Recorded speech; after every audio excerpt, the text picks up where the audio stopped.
बलि, मेरी बात मान। पहला प्रयास इंद्र को करने दे।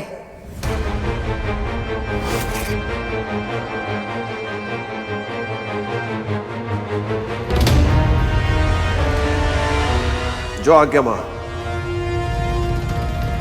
जाइए देवराज, अश्व आपकी प्रतीक्षा कर रहा है।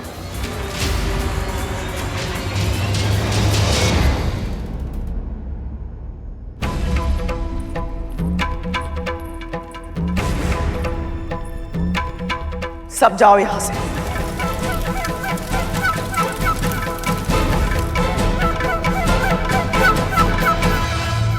तख्त धूमल, पूरा रसोई घर स्वच्छ करो।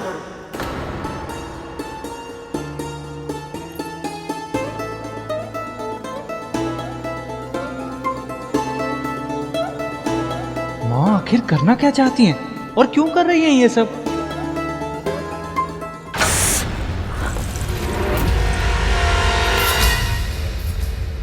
माँ ये क्या कर रही हैं आप? दासियों ने बताया कि आपने उन्हें बाहर जाने के लिए कहा। मैंने उस मूर्ख विंता को तो समझा दिया है कि बाबा कोई सिद्ध पुरुष नहीं है, किंतु सत्य तो यही है ना कि तुम्हारे पिता ने उन्हें नमस्कार किया था।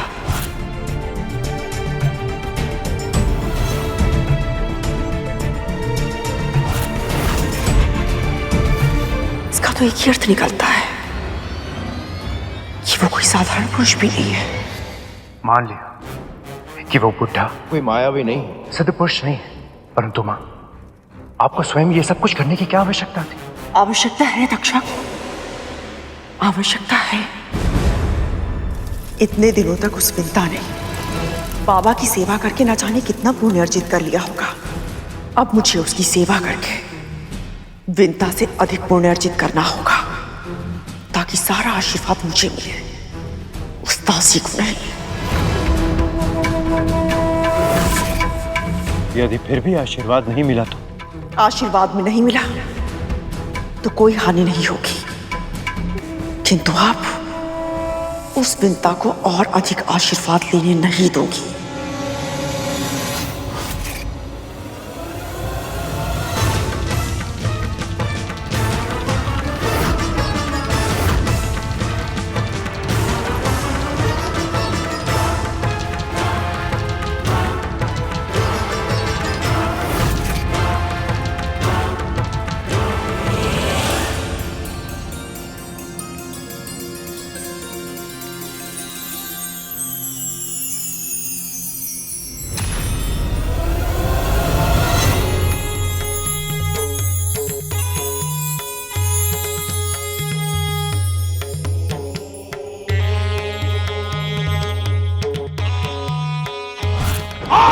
तू और तेरे सभी देवता श्रीहीन हो जाएंगे।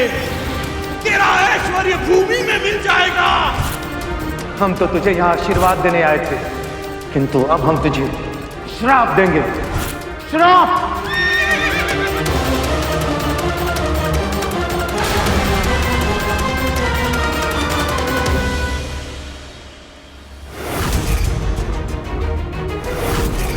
ये अश्व तो इंद्र से दूर जा रहा है और वो कुछ नहीं कर रहा है।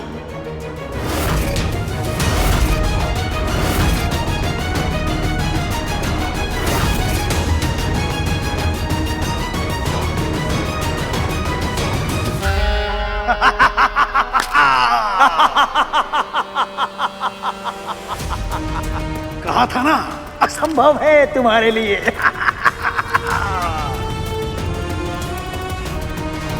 उच्च श्रवा चंचल मन का प्रतीक। देवराज का मन उसे देखकर अतीत में भटक गए और इसीलिए वह उसे पकड़ नहीं पाए। समय की तरह जो एक बार छूट जाता है वो फिर पकड़ में कहां आता है। इस अश्व को केवल वही साध सकता है जिसे ना अतीत का दुख हो और ना ही भविष्य की परवाह, जो केवल वर्तमान में रहता हो। प्रभु यदि ऐसा है तो क्या असुर इसे साध पाएंगे? कि तिथि माँ तो सदैव ही भविष्य की चिंता में व्याकुल रहती है। यही तो देखना है गरुड़।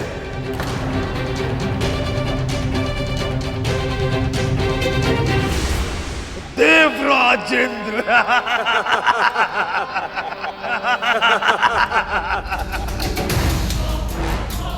बलि, असफल होकर मत लौटना पुत्र, वरना ये देवता उपहास उड़ाएंगे। हाँ महाराज, अपनी श्रेष्ठता और शक्ति बनाए रखने के लिए हमें इस अश्व की आवश्यकता है। युद्ध में भी ये अश्व बहुत उपयोगी होगा हमारे लिए।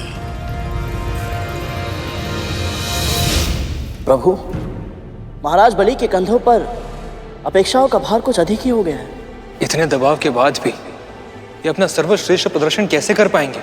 पहली बार देख रहा हूं तुम दोनों असुरों के लिए चिंतित हो रहे हो। आप ही ने तो कहा था प्रभु, इस घोड़े को साधने के लिए मन पर नियंत्रण होना बहुत ही आवश्यक है, और यदि असुर अपने मन को नियंत्रित कर पाए तो ये तो पूरे संसार के लिए अच्छा होगा ना।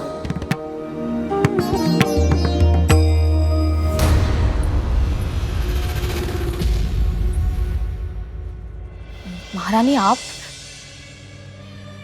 और ये सब यहाँ क्या हो रहा है? यहाँ जा यहाँ से। क्या हुआ महारानी, आप ऐसा क्यों कह रही हैं?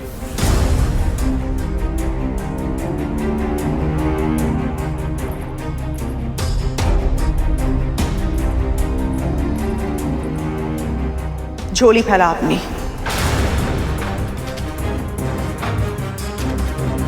अपनी झोली फैला।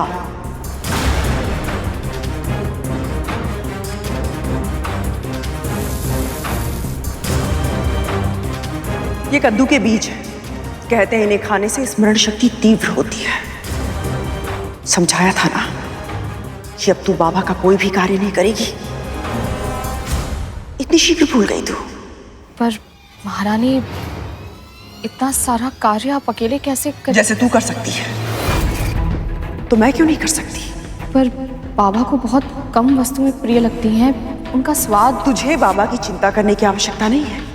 अब तू स्वयं देखना, मैं अपने हाथों से ऐसा भोजन बनाऊंगी कि बाबा अपनी उंगलियां चाटते रह जाएंगे। जा यहां से, जा।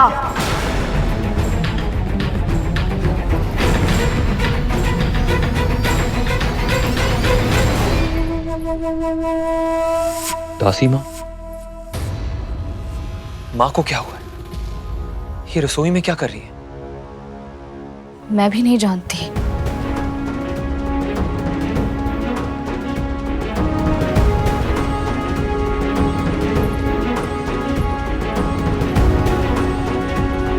कुछ तो गड़बड़ जरूर है, मुझे पता करना होगा।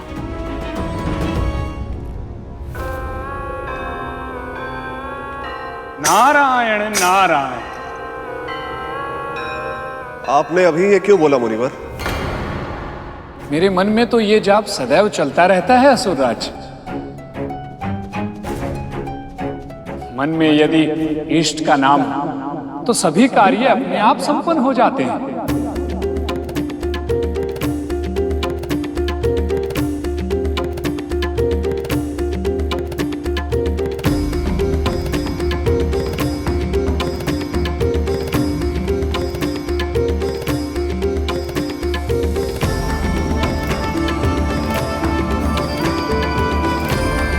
ओम नमः शिवाय, ओम नमः शिवाय, ओम नमः शिवाय, ओम नमः शिवाय।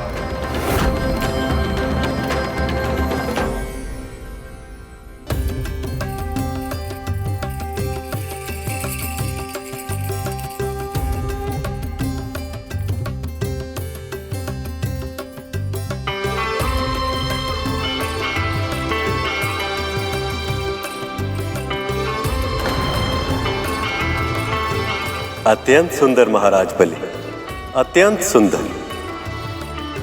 जब मन को स्थिर करना हो तो उसे किसी ऐसे विचार में व्यस्त करना चाहिए जो उसे बहुत प्रिय हो, तब मन नहीं भटकता।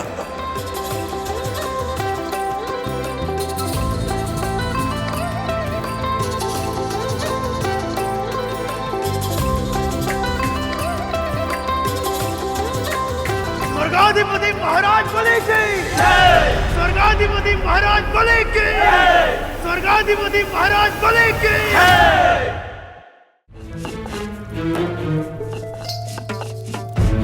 आज तो बहुत ज्यादा थक गए। हाँ तक तू फिर भी यह कार्य खत्म होने का नाम ही नहीं ले रहा है। मुझे नहीं पता था भोजन बनाने में इतना श्रम लगता है।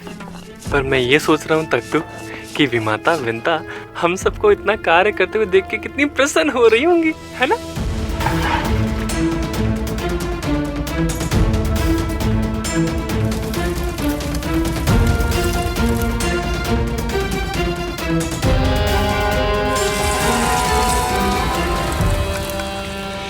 मेरे होते हुए दीदी और उनके पुत्रों को इतना श्रम करना पड़ रहा है।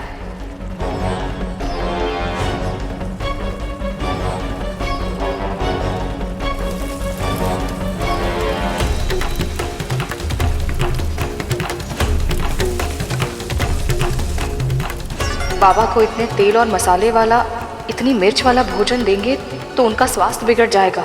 कहीं अच्छा करने के प्रयास में दीदी के साथ कुछ बुरा न हो जाए।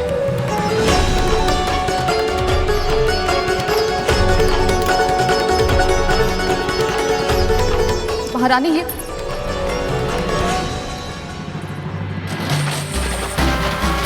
असुरराज महाराज बलि की जय! स्वर्गाधिपति महाराज बलि की जय!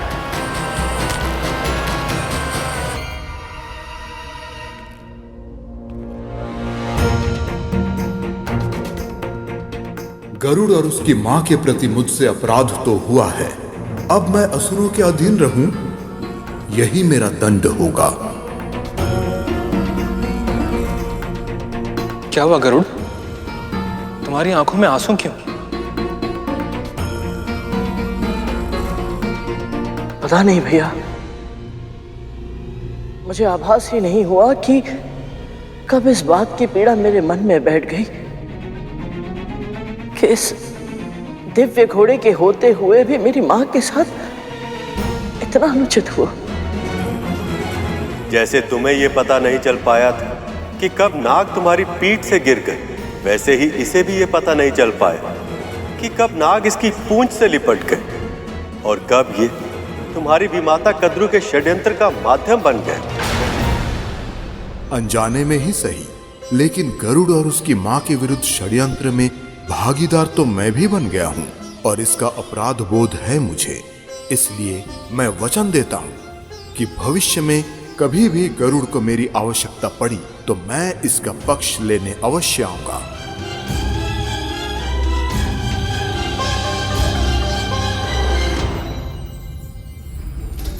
महारानी रुक जाइए। महारानी मेरी बात सुन लीजिए। महारानी कासिमा, आप मां का आदेश क्यों नहीं मान रही? जब मां ने आपको स्वयं से दूर रहने के लिए कहा है तो उनकी छाया बनने का प्रयास क्यों कर रही हो? क्योंकि मैं अपनी दीदी को कष्टों से घिरते हुए नहीं देख सकती। मां कष्टों में क्यों घिरेगी? क्या उल्टा सीधा बोल रही हैं आप? दीदी ने बहुत तीखा भोजन बनाया है जो बाबा के स्वास्थ्य के लिए हानिकारक है। यदि वो क्रोधित हो गए तो। क्रोधित हो गए तो कहीं ये दिव्य बाबा मां को आशीर्वाद देने की जगह श्राप न देते।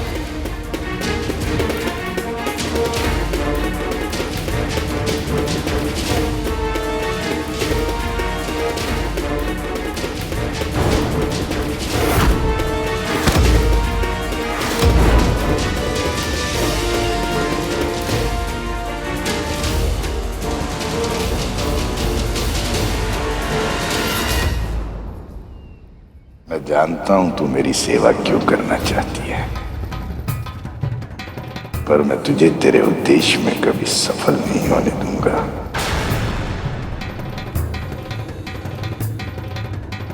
बाहर से क्यों घूर रही है? भीतर आ।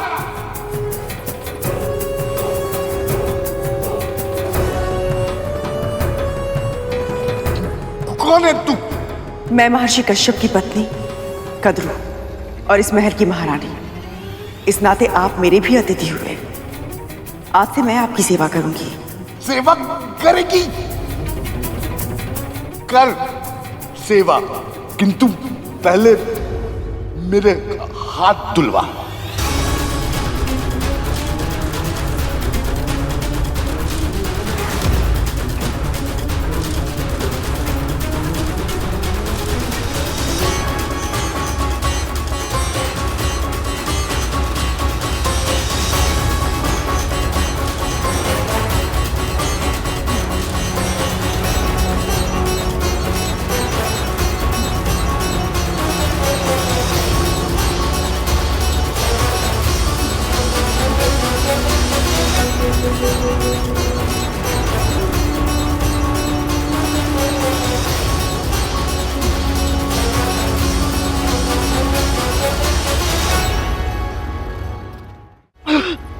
दीदी, आप नहीं कर पाएंगे ये। मैं हूं ना, आप मुझे करने दीजिए ये सब। रहने दे। जा, मुंह पे बांधने के लिए कुछ लाके दे।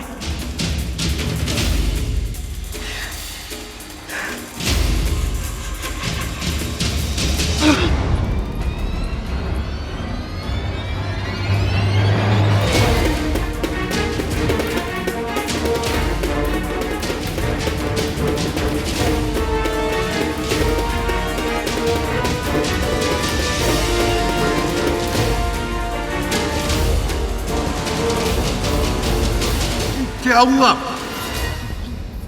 दुर्गंध आ रही है? नहीं नहीं बाबा, दुर्गंध की कोई बात नहीं है। वो आपके घाव बहुत गहरे हैं ना, तो मैंने अपना नाक और मुंह ढक लिया ताकि मेरे तन के कीटाणु और विषाणु आपके घाव पर लगकर उन्हें कहीं अधिक संक्रमित ना कर दे। वाह, कितने अच्छे संस्कार है तेरे। माँ तो गुरु दत्तात्रेय से झूठ बोल रही है। हाँ तक तू, इन्हें नहीं पता कि गुरु से कोई सत्य नहीं छुपता। कहीं ऐसा ना हो कि इस असत्य के कारण माँ को कोई दंड मिल जाए।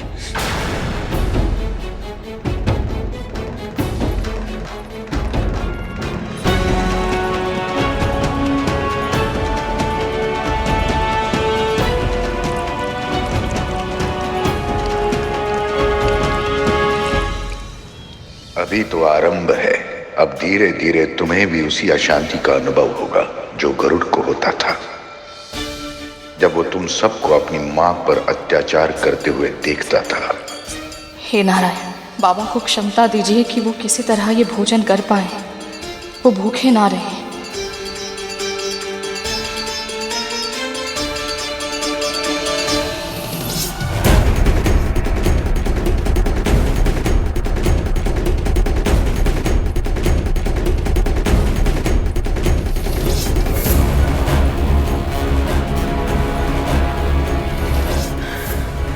आप ठीक तो है ना दीदी? जिस बहन ने इसके साथ इतना बुरा व्यवहार किया है, उसे इस दशा में देखकर भी इसके मन में दया ही उपज रही है। इस करुणा का, इस सात्विक सच्चे व्यवहार का पुरस्कार विंदा को अवश्य मिलेगा।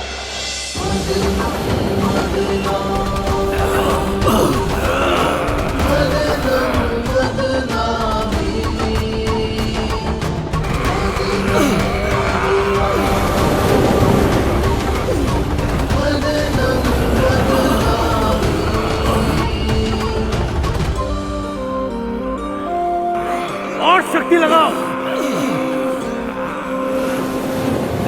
अब क्या प्रकट होने वाला है इस समुद्र से? जो भी होगा उच्च श्रवा से उत्तम ही होगा। लगाओ बल।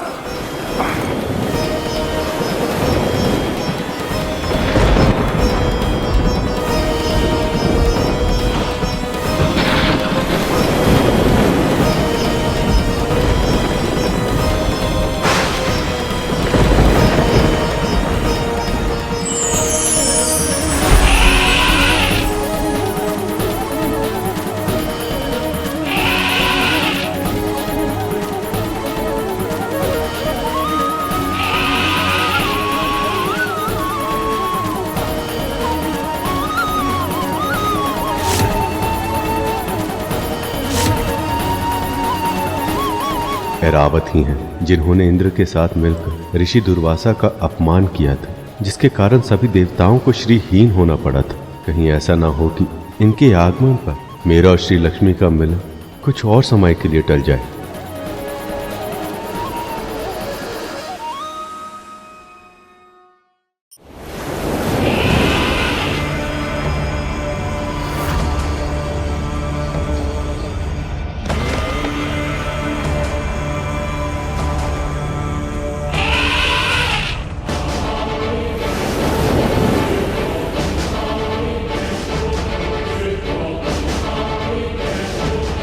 इस बार तो मेरा ही अधिकार होना चाहिए इंद्र।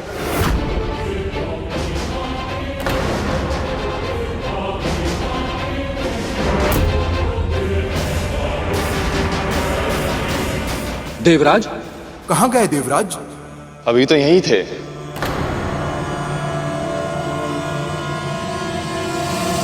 समुद्र से निकला ये रत्न किसे मिलेगा, इसका निर्णय हुए बिना देवराज इंद्र कहाँ लुप्त हो गए? जब अतीत की भूल अचानक आकर सामने खड़ी हो जाए और उससे दृष्टि मिलाने के अतिरिक्त और कोई उपाय ना हो, तब उसका सामना करना कठिन हो जाता है। ये वही हाथी जिसने देवराज इंद्र के साथ मिलकर महर्षि दुर्वासा का अपमान किया था। देवराज इंद्र को इसकी क्या आवश्यकता? तूने विजय श्री की प्रतीक परम पूजनीय रुद्राक्ष की माला मेरे आराध्य भगवान शिव के वरदान का अपमान किया है। आज से तू और तेरे सभी देवता श्रीहीन हो जाएंगे। ऐरावत? हाँ गरुड़, यह ऐरावत ही है। कहते हैं ये काम, क्रोध, मद, मोह और लोभ पर नियंत्रण का प्रतीक है।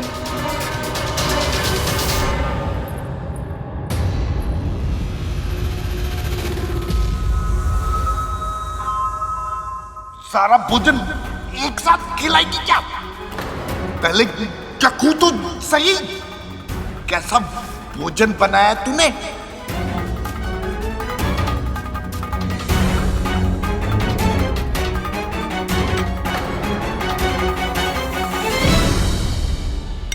ईर्ष्या की भावना से मनुष्य कभी अच्छा परिणाम नहीं पा सकता और दीनता के लिए कद्रू की यह भावना उसे कभी अपने मंशा में सफल नहीं होने देगी।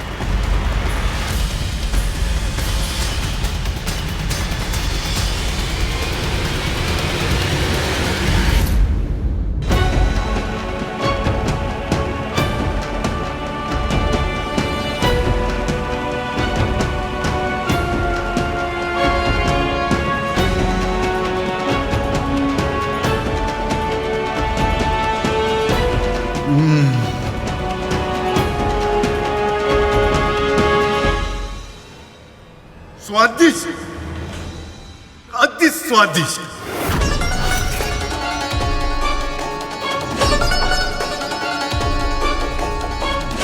मेरे बनाए भोजन में बाबा इतने दोष निकालते थे और कद्रू दीदी के बनाए भोजन में एक भी दोष नहीं निकाला। क्या सच में भोजन इतना स्वादिष्ट बना है?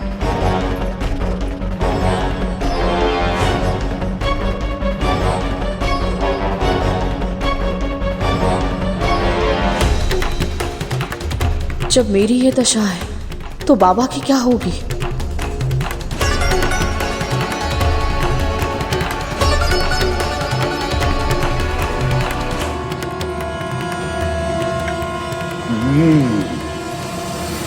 अपनी बहन से कुछ नहीं सीखा तूने।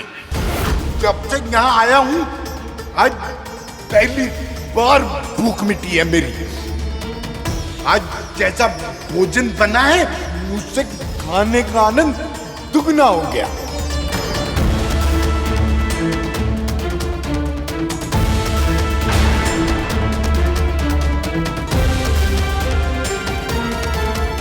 प्रतिदिन ऐसा ही भोजन बनाना। हाँ? प्रतिदिन?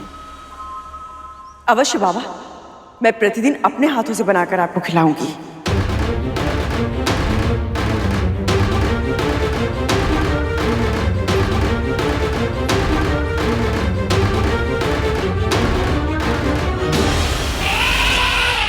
ऐरावत इस जगत के हाथियों में सबसे श्रेष्ठ हाथी है और सबसे अधिक स्वामी भक्त भी है।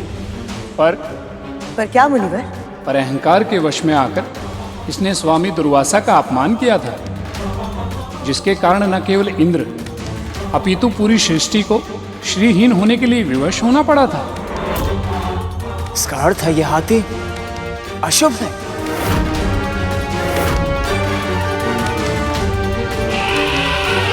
हम असुरों के लिए शुभ, हमारा फल होता है राहु। केवल कायरता होती है हमारे लिए अशुभ। नहीं बली, राहु सही कह रहा है। यदि इस हाथी में कोई समस्या नहीं तो इंद्र इसे छोड़कर क्यों भाग गया? अवश्य ये साक्षात दुर्भाग्य का रूप है ये हाथी। वाह, सौभाग्य दुर्भाग्य जैसी बातें मैं नहीं मानता। मैं मानती हूं बली। जब दांव पर अमृत लगा हो तो एक हाथी के लिए दुर्भाग्य को न्यौता देना मूर्खता होती है। और मैं तुझे ये मूर्खता नहीं करने दूंगी।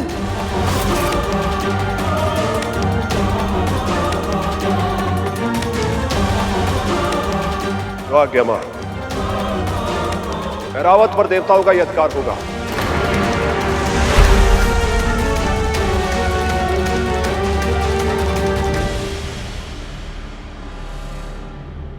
ये ऐरावत कहाँ चला गया? सेवक इतने तीव्र गति से दौड़कर केवल अपने स्वामी के पास ही जा सकता है।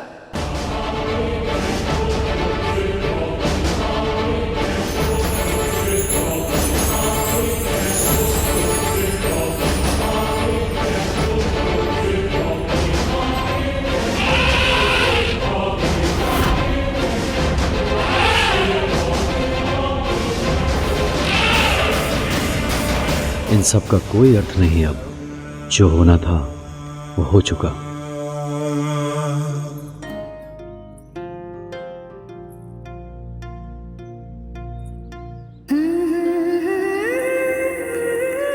बाबा तो प्रसन्न है, फिर मुझे क्यों बुरा लग रहा है? जो भोजन जीवा के लिए स्वादिष्ट होता है वो स्वास्थ्य के लिए हानिकारक होता है, ये जानते हुए भी मैं कद्रू दीदी को रोक क्यों नहीं पाई? क्या करूं मैं? सच में मैं अभागिनी हूं, तभी तो ऐसे दासी बनी हुई हूं। अवश्य ही मुझ में कोई ना कोई कमी है, तभी तो सभी से तिरस्कार ही मिलता है मुझे। और अब मेरे कारण मेरे पुत्र को जीवन भर ये तिरस्कार सहना होगा। हे नारायण, अब नहीं सहा जा रहा मुझसे, नहीं सहा जा रहा। आज पहली बार तूने स्वीकार किया है कि तू इस दयनीय स्थिति को और अधिक सहन नहीं कर सकती है। कठिनाई को जुटलाने से परिस्थिति नहीं बदलती है। समस्या के अस्तित्व को स्वीकार करने से समस्या का समाधान निकलता है। अब देखना पुत्री, तू कैसे इस दासत्व से स्वयं भी मुक्त होगी और अपने पुत्र को भी मुक्त कराएगी। हर अत्याचारी को उसके कर्मों का फल अवश्य मिलता है। कद्रू को भी मिलेगा, अवश्य मिलेगा।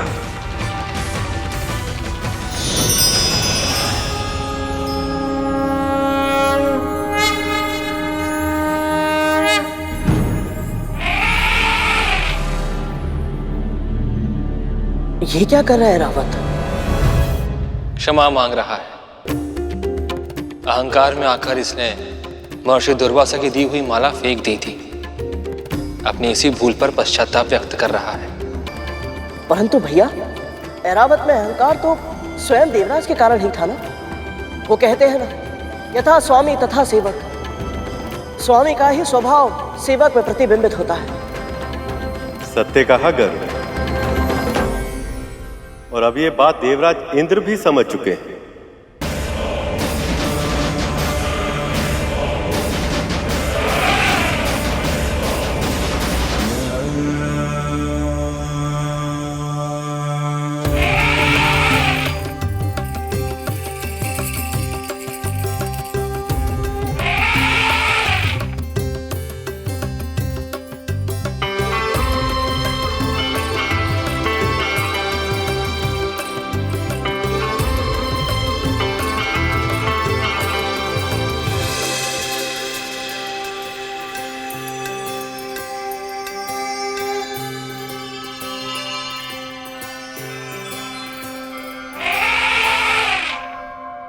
स्वामी और सेवक के बीच ऐसा संबंध मैंने आज से पहले कभी नहीं देखा।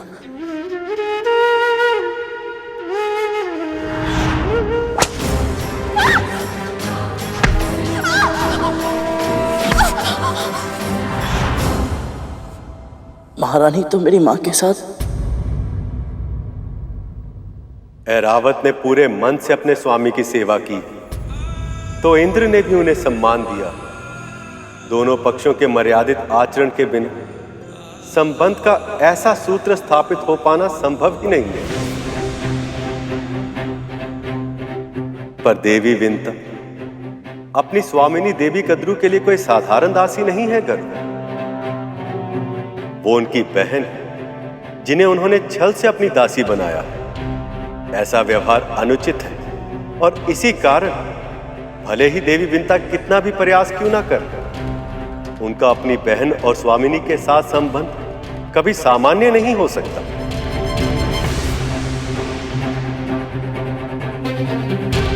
ऐरावत का अपने स्वामी के साथ संबंध सच में अद्भुत है। बस एक ही इच्छा है मेरी, किसी तरह मैं भी अपने प्रभु का ऐसा ही सेवक बन पाऊं।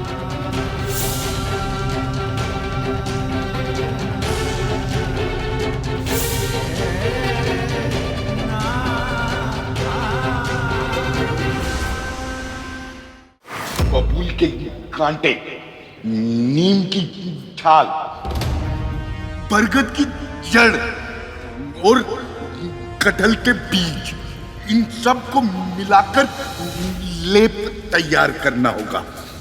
सारी की सारी सामग्री कटीली है। इनका लेप बनाया तो मुझे स्वयं ही लेप की आवश्यकता पड़ जाएगी। तुझसे संभव हो पाएगा ना? नहीं तो विंता कर लेगी। शुरू से वही तो कर रही है। पर कोई लाभ नहीं बना बाबा। आप चिंता मत कीजिए, मैं स्वयं अपने हाथों से लेप बनाऊंगी आपके लिए। फिर देखिएगा, आपके घाव शीघ्र ही ठीक हो जाएंगे। औषधि से अधिक प्रभाव डालती है सेवा, और तेरा सेवा भाव तो सबसे अलग है। विंता तो केवल एक दासी की तरह अपने कर्तव्य का निर्वाह करती है, किंतु तू। मैं मन से करती हूँ बाबा, अन्यथा मुझे क्या आवश्यकता है कि इतने सेवक सेविकाओं के होते हुए भी मैं स्वयं आपकी सेवा करूं? सही कह रही है तू।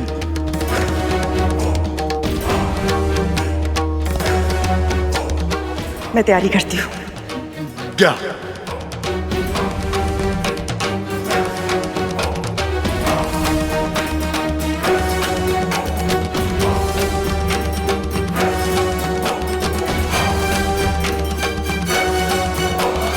आज तक न जाने कितनी बार भला बुरा सुना है, पर मेरे मन पर उनका कोई प्रभाव नहीं पड़ा। कभी मेरा मन दुखी नहीं हुआ। पर जब बाबा के मुंह से ये सब सुनती हूँ तो न जाने इतनी टीस क्यों उठती है मेरे हृदय में। क्यों ऐसा लगता है जैसे बाबा नहीं, मेरे भगवान ही मुझसे रूठ गए हैं।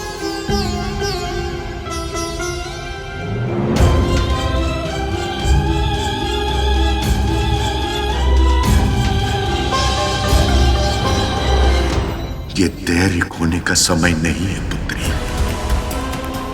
विश्वास रख, मैं शीघ्र ही कद्रू को उसके कर्मों का दंड दूंगा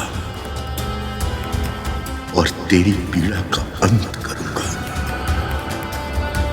मैं तुझे मुक्त कराऊंगा।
महारानी, मुझे तैयार करने दीजिए इस लेप को। मुझे कोई श्रेय नहीं चाहिए। मैं बस इस लेप को तैयार कर दूंगी, फिर आप ही ले जाइएगा और आप ही लगा दीजिएगा। ठीक है, तेरी यही इच्छा है तो तू ही बना ले।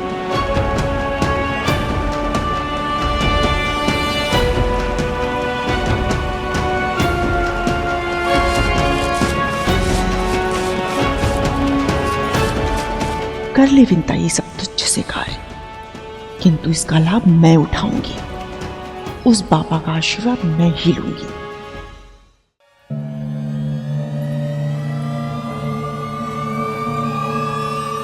माँ विंता माता से कार्य करवाकर स्वयं श्रेय लेना चाह रहे हैं। इन्हें लग रहा है गुरु दत्तात्रेय को पता नहीं चलेगा। पर उन्हें तो सब पता होता है ना। तब तो कहीं माँ को आशीर्वाद के स्थान पर श्राप मिल गया तो।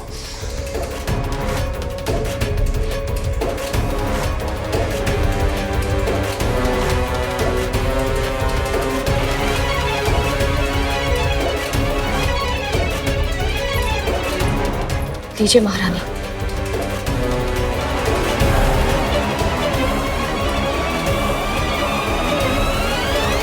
अब विश्वास हो जाएगा पापा को कि ये लेप मैंने बनाया है।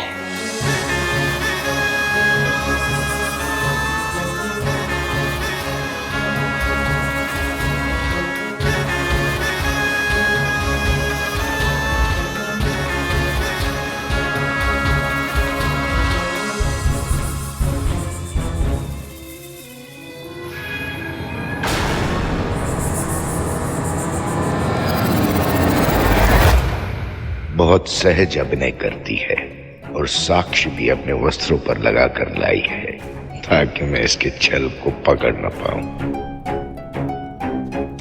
ले आई लेप, चल लगा।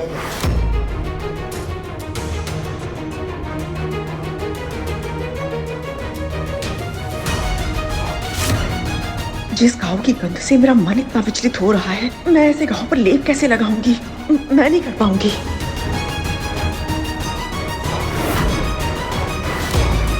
दीदी ने लेप ऐसे लगाया तो बाबा क्रोधित होकर लेप ही फेंक देंगे, और यदि ऐसा हो गया तो उनकी औषधि व्यर्थ हो जाएगी। नहीं, मैं ऐसा नहीं होने दे सकती।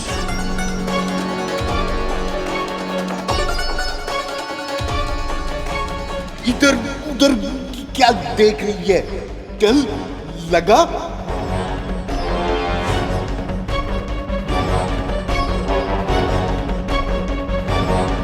लगा। जी बाबा, आप लेप लगाने से आपको जलन होगी। आप अपनी आंखें बंद कर लीजिए। कितना उचित विचार है, कितनी बुद्धिमान है तू। लगा।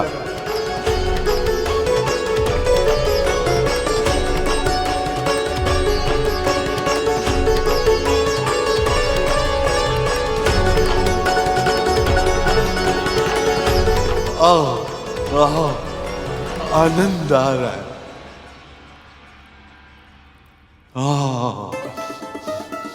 सचमुच तेरे हाथों में चमत्कार है।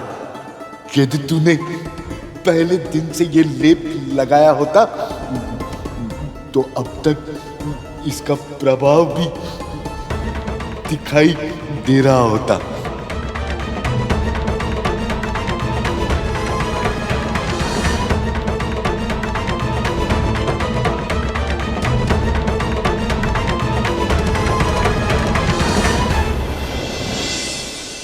ये सुगंध कैसी?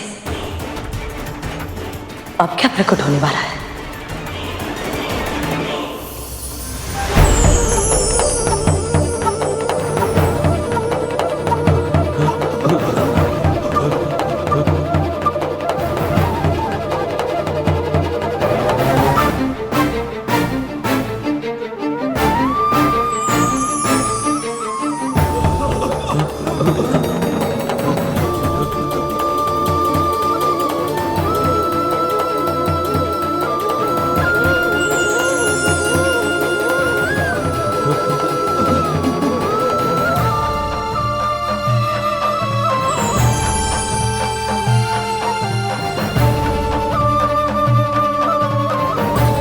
प्रभु, मंथन से ये क्या निकला है जिसका तेज हम में से कोई सह तक नहीं पा रहा? कौस्तुभ मणि है ये।